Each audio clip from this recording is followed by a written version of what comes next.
Hello everyone, स्वागत है आपका केमिस्ट्री क्लासेस में। हमने पिछली वीडियो में ब्लड से रिलेटेड क्वेश्चंस को किया था। आज हम उसी वीडियो को आगे बढ़ाते हुए जो हमारे क्वेश्चंस बच गए, जो बहुत इंपॉर्टेंट क्वेश्चंस है, उसको देखेंगे। तो फिर स्टार्ट करते हैं। फर्स्ट क्वेश्चन क्या है कि ऐसा कौन सा विटामिन है जो ब्लड क्लॉटिंग में हेल्प करता है। ब्लड क्लॉटिंग क्या होता है? जब आपको खून हो जाता है, मतलब कहीं से चोट लग जाती है तो आपका खून बह रहा होता है, तो एक स्किन जनरेट होती है उसी जगह पे, तो वो क्या होता है? ब्लड क्लॉटिंग होती है। ब्लड क्लॉटिंग कैसे? वहाँ पे दूसरी स्किन आती है, उसको हम ब्लड क्लॉटिंग कहते हैं। तो ऐसा कौन सा विटामिन है जो रिस्पॉन्सिबल होता है किसके लिए? ब्लड क्लॉटिंग के लिए। तो इसमें 4 ऑप्शन दे रखे हैं, ई, ए, के और बी। इसमें मैं डिफ्रेंशिएट कराती हूँ आपको कि ई, ए और के कैसे होते हैं? फैट सॉल्युबल्स होते हैं। कैसे होता है? फैट। और बी कैसा होता है? वाटर सॉल्युबल होता है। इसका क्या मतलब हुआ? वाटर सॉल्युबल मतलब जो हमें डेली रूटीन में चाहिए हो, यानी थोड़ी मात्रा हमें रोज़ चाहिए हो विटामिन बी की। मगर जो ई है, के है और ए है, ये कैसे? ये सॉल्युबल होता है किसमें? फैट में। इसका मतलब क्या हुआ कि ये स्टोर हो जाते हैं। किस में स्टोर होंगे? फैट में स्टोर होंगे। ठीक है।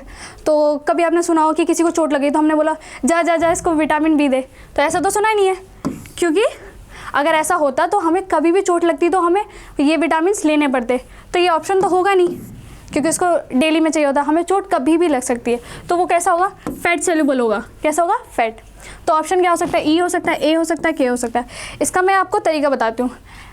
ब्लड क्लॉटिंग में ऐसा कौन सा मिनरल्स होता है जो रिस्पॉन्सिबल होता है या जो ज़रूरी होता है?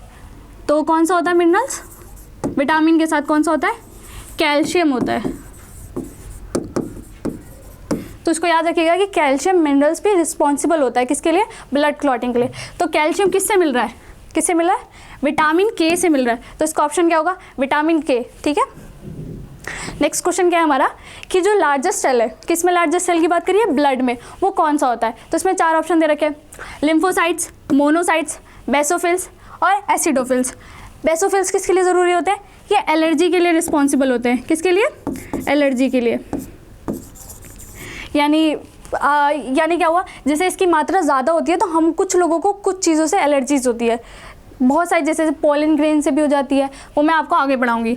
और इसमें क्या बात करिए कि लार्जेस्ट, सबसे बड़ा सेल किस में? ब्लड में।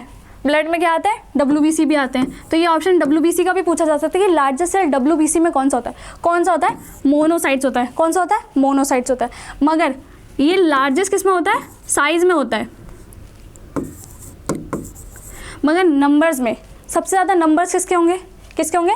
लिम्फोसाइट्स के होंगे। किसके होंगे? लिम्फोसाइट्स। साइज में कौन बड़ा है? मोनोसाइट्स बड़े हैं। नंबर्स में कौन बड़ा है? लिम्फोसाइट्स बड़ा है। और लिम्फोसाइट्स क्या होता है? स्मॉलेस्ट भी होता है। किस में स्मॉलेस्ट सेल होगा? ब्लड में, WBC में। इसके दो टाइप होते हैं। कैसे टाइप होते हैं? बी लिम्फोसाइट्स और टी लिम्फोसाइट्स। इसको मैं आपको आगे पढ़ाऊंगी कि बी और टी किस लिए होते हैं, ये इनका क्या काम होता है। तीसरा क्वेश्चन क्या है हमारा? Which of the following blood group is universal donor.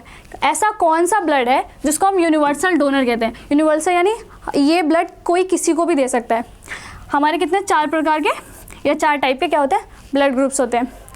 अब इसमें क्या फ़र्क होता है? जैसे ये आपका ब्लड है, या मेरा सोचो मेरा ए है ब्लड, ठीक है, तो मेरे ना यहाँ पे क्या होगा? प्रोटीन होगी, जिसको हम क्या बोलते हैं? एंटीजेंस बोलते हैं। क्या बोलते हैं? एंटीजेंस। तो ब्लड के ऊपर किस टाइप का एंटीजेंस होगा? जिस टाइप का ब्लड है उसी टाइप का एंटीजेंस होंगे।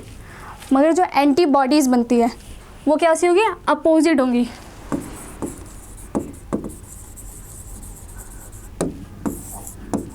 यानी अगर मेरा खून ए है, यानी मेरा ब्लड ग्रुप ए है, तो मेरे अंदर कौन सी एंटीबॉडीज़ पाई जाएगी? बी पाई जाएगी। अगर आपका बी है तो इसके पास एंटीबॉडीज़ कैसी होगी? ए होगी। ए बी के पास कौन सी होगी? ए बी के पास कोई सी भी नहीं होगी, क्योंकि इसके पास दोनों ही एंटीजेंस होंगे। कौन कौन से? ए और बी। ठीक है। ओ के पास क्या होगा? कोई भी एंटीजेंस नहीं होगा, मगर एंटीबॉडीज़ दोनों होगी, यानी ए और बी। ए के पास कौन सी एंटीबॉडीज़ होगी? बी की होगी।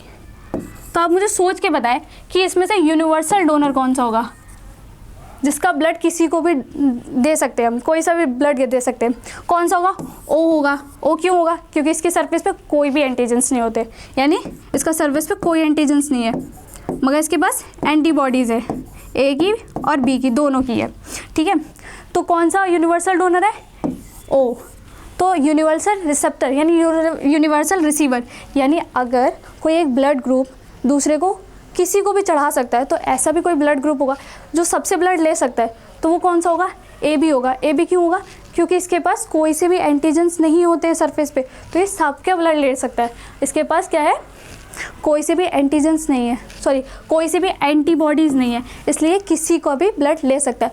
अगर सेम ब्लड और सेम एंटीबॉडीज साथ में मिलेंगी तो वो क्या करेगी? एक दूसरे से लड़ाई करेगी और ब्लड को ख़त्म कर देगी या आरबीसी को ख़त्म कर देगी। आपको समझ में आ रहा है? I hope. नेक्स्ट क्वेश्चन क्या है कि ए बी जो ब्लड ग्रुप है वो उसकी डिस्कवरी किसने की थी, यानी उसको निकाला किसने था, ये उसको किसने बताया था, अध्ययन किसने किया था इसके बारे में। तो इसमें 4 ऑप्शन दे रखे हैं, वाइनर ने, कार्ल लैंडस्टीनर ने, विलियम हार्वे ने, और लास्ट ऑप्शन क्या है कि ए और बी, यानी वाइनर और कार्ल स्टीनर दोनों ने मिलकर खोज करी। मगर ये 2 ऑप्शन तो नहीं हो सकता। क्यों नहीं हो सकता? क्योंकि इन दोनों ने मिलकर RH फैक्टर की बात करी थी। ये क्या होता है? अगर RH आपकी बॉडी में प्रेजेंट है, ठीक है, तो आपका ब्लड कैसा होगा? पॉजिटिव होगा। और RH नहीं है, अब्सेंट है, तो कैसा होगा? नेगेटिव ब्लड ग्रुप होगा। इसलिए आपने सुना होगा किसी का भी blood AB+, A+, O negative, ये सब होता है, ठीक है। तो ये ऑप्शन तो हो ही नहीं सकता। और विलियम हार्वे किस लिए इम्पोर्टेंट है? विलियम हार्वे इसलिए इम्पोर्टेंट है क्योंकि इन्होंने ब्लड सर्कुलेशन की खोज की थी।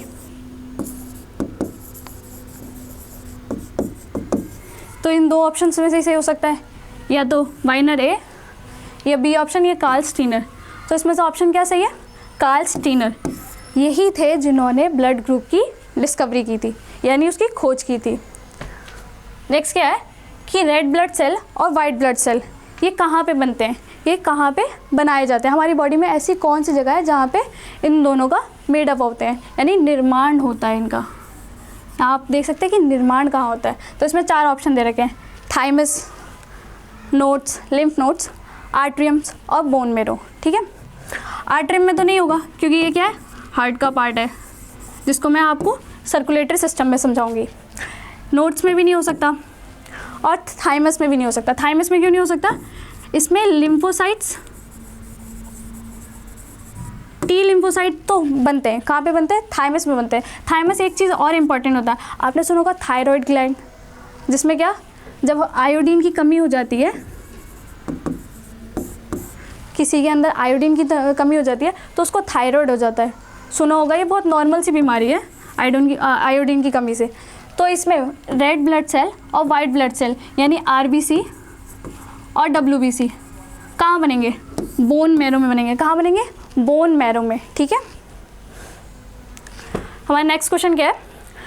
हीमोग्लोबिन, ऐसा कौन सा जीव है जिसमें हीमोग्लोबिन फाउंड होता है? हीमोग्लोबिन कहाँ पे वैसे होता है? RBCs में होता है। किस में होता है? RBC यानी रेड ब्लड सेल में। तो इसमें 4 ऑप्शन दे रखे हैं। 4 ऑप्शन क्या है कि कॉकरोच, अर्थवर्म उसमें पाया जाता है, या फिशेस में पाया जाता है। कौन सी फिशेस में? जो अंटार्कटिका की होती हैं। किसकी होती है? अंटार्कटिका की होती हैं। या वर्टिब्रेट्स में पाया जाता है। वर्टिब्रेट्स कौन से होते हैं? जिनकी भी रीढ़ की हड्डी होती है, जैसे आप और हम लोग हैं, हम लोग मैमल्स हैं, हम लोगों की रीढ़ की हड्डी होती है, ठीक है, उन्हीं को वर्टिब्रेट्स कहते हैं। इन वर्टिब्रेट्स में कौन आएंगे? इंसेक्ट्स आएंगे, जिनके पास रीढ़ की हड्डी नहीं होती है। कौन होगा? इंसेक्ट्स होंगे, ठीक है। कॉकरोच और अर्थवर्म तो नहीं हो सकते। अगर आप मेरे जैसे बच्चे होंगे जिसने कॉकरोच और अर्थवर्म जहाँ मिलते हैं उसको पकड़ के मार देते हों, तो छोटे बच्चे कर देते हैं, गलती से भी कर देते हैं। तो आपने देखा होगा कि उनके अंदर रेड कलर का कोई खून नहीं होता। उनके अंदर क्या होता है? जो उनका ब्लड होता है उसको हम क्या बोलते हैं? हीमोलिम्फ बोलते हैं। क्या बोलते हैं? हीमोलिम्फ, ठीक है। हीमोलिम्फ होता है किस में होता है? कॉकरोच और अर्थवर्म में। जब इसके अंदर हीमोलिम्फ्स होते हैं तो ये क्या है? इंसेक्ट्स हैं। तो ये ऑप्शन भी कट जाएगा, ये ऑप्शन भी कट जाएगा। तो हमारे 2 ऑप्शंस बाकी हैं, या तो अंटार्कटिका की फ़िश में पाया जाता है क्या हीमोग्लोबिन जो RBCs में होते हैं, या वर्टिब्रेट्स में। अंटार्कटिका की फ़िश में भी नहीं होगा। क्यों नहीं होगा भाई? वो रेड खून लेकर करेंगी क्या? इनके पास क्या होता है? इनके पास WBC होता है, यानी वाइट ब्लड सेल होता है, वाइट कलर का ब्लड होता है। तो हमारा ऑप्शन क्या होगा सही? वर्टिब्रेट्स में। नेक्स्ट क्वेश्चन क्या है हमारा? नेक्स्ट क्वेश्चन है कि जो ल्यूकेमिया होता है, ठीक है, वो क्या होता है? कैंसर होता है। किसके वजह से होता है? यानी जो कैंसर होता है, ल्यूकेमिया कैसा होगा? कैंसर, ब्लड कैंसर होगा। कैसा होगा? Blood cancer. और कैंसर के अध्ययन को यानी उसकी स्टडी को क्या कहते हैं हम?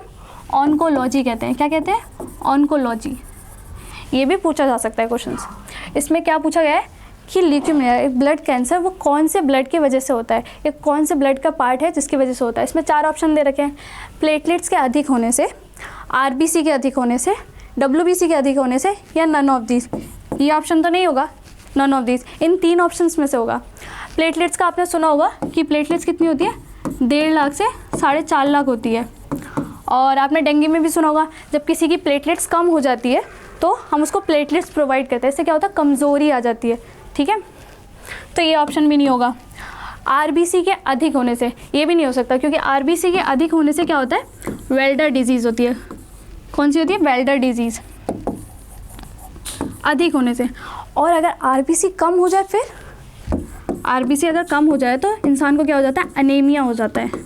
आपने बहुत जनरली सुना होगा कि 90% फीमेल्स जो इंडिया में हैं उनको क्या होता है? अनीमिया होती है, खून की कमी होती है।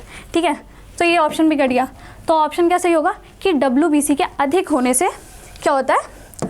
आपको ल्यूकेमिया हो जाता है। ये क्या करता है? कैंसर क्या करता है? जो सेल साइकिल होती है, सेल डिवीज़न, सेल साइकिल होती है कि कब उसको मरना है सेल को, वो डिस्टर्ब हो जाती है। यानी एक टाइम पीरियड के बाद सेल रीजनरेट कर जाता है, यानी वो मर जाता है। मगर जब किसी को कैंसर हो जाता है तो वो क्या होता है कि वो बढ़ता ही रहता है। क्या होता है? सेल डिवाइड करता रहता है, ख़त्म नहीं होता है। ठीक है, तो इसका आंसर क्या होगा? डब्ल्यूबीसी के अधिक होने से ही हमें ब्लड कैंसर होता है। ठीक है, नेक्स्ट क्वेश्चन क्या है? हम 18th क्वेश्चन पे हैं, यानी हमने 8 क्वेश्चन कर लिए हैं। आई होप मेरे साथ आप क्वेश्चंस लगा रहे होंगे। नेक्स्ट क्वेश्चन में क्या है कि वाटरी फ्लूइड जो आरबीसी को फ्लोट करने में मदद करता है वो कौन सा होता है? उसमें 4 ऑप्शन है, सीरम होता है, ब्लड होता है, प्लाज्मा होता है, या लिम्फ होता है। ठीक है, तो हम ये देखेंगे वाटरी फ्लूइड होता है क्या। जब आप ब्लड में से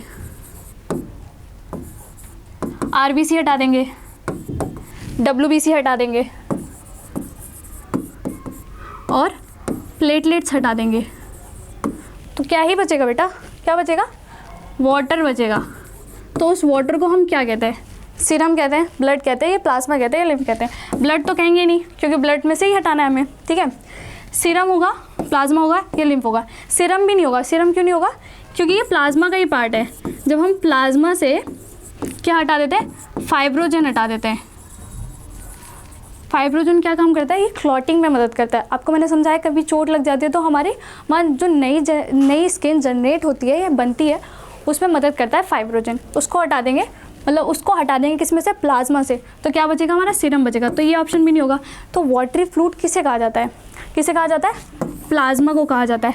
ये हमारी बॉडी के लिए बहुत ही इंपॉर्टेंट होता है। क्यों इंपॉर्टेंट होगा? क्योंकि हमारे न्यूट्रिशंस हो गए, हमारे मिनरल्स हो गए, यहाँ तक कि जो हमारी गैसेज हैं जो हम एक्सचेंज करते हैं, ऑक्सीजन, कार्बन डाइऑक्साइड, उसको कौन कैरी करेगा? कौन कैरी करेगा? प्लाज्मा कैरी करेगा। और उन्हें ट्रांसपोर्ट करेगा। कहाँ पे ट्रांसपोर्ट करेगा? जहाँ पे भी उनकी एफिशिएंसी होगी या जहाँ पर भी उसकी रिक्वायरमेंट होगी किसी भी ऑर्गन्स में, उसको कैसे ट्रांसपोर्ट करेगा? कौन करेगा? प्लाज्मा करेगा। तो इसी को हम फ्लूइड मैट्रिक्स या वाटरी फ्लूइड कहते हैं। इस चीज़ को याद रखिएगा आप। नेक्स्ट क्वेश्चन क्या है हमारा कि ऐसा कौन सा मेटल है, किस में पाया जाएगा मेटल? हीमोग्लोबिन में। हीमोग्लोबिन क्या है? एक कॉम्प्लेक्स प्रोटीन है। क्या है? Complex protein.